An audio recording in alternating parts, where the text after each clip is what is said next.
म्हैस कडबात चघळत उभी आहे. तिचा नातू रेडकू तिच्या आजूबाजूला खेळत आहे. आता मी खरंच म्हातारी झाले.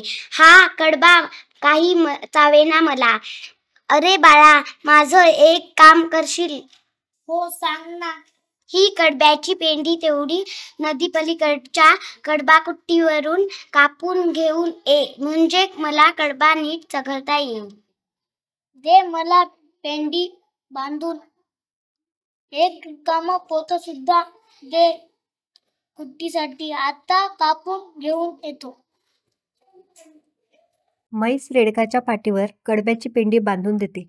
रेडकू उड्या मारत नदी किनाऱ्यावर पोहोचते. नदी तर आली. पाण्याचा किती मोठा आवाज येतो.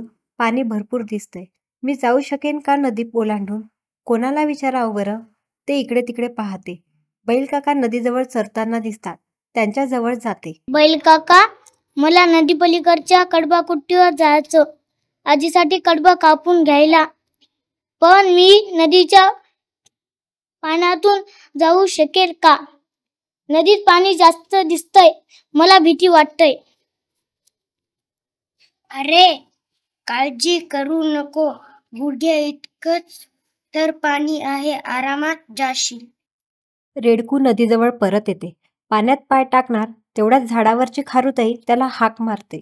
अरे वेड्या, कुठे चाललास? नदीला पाणी किती आलंय. वाहून जाशील. मागे फिर. खारुताई, पाणी जास्त नाहीये असं बैलकाकांनी सांगितलंय. मला आरामात जाता येईल असं ते म्हणाले.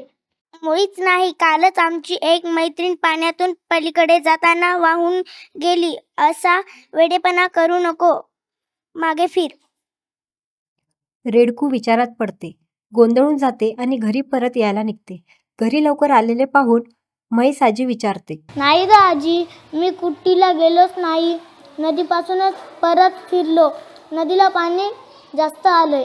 अरे, असं कसं होईल? सकाळीच तर गाढवदादा आला नदी पार करून. त्याच्या पोटापर्यंत सुद्धा पाणी नव्हतं असं तो म्हणत होता. अरे, नीट विचार कर.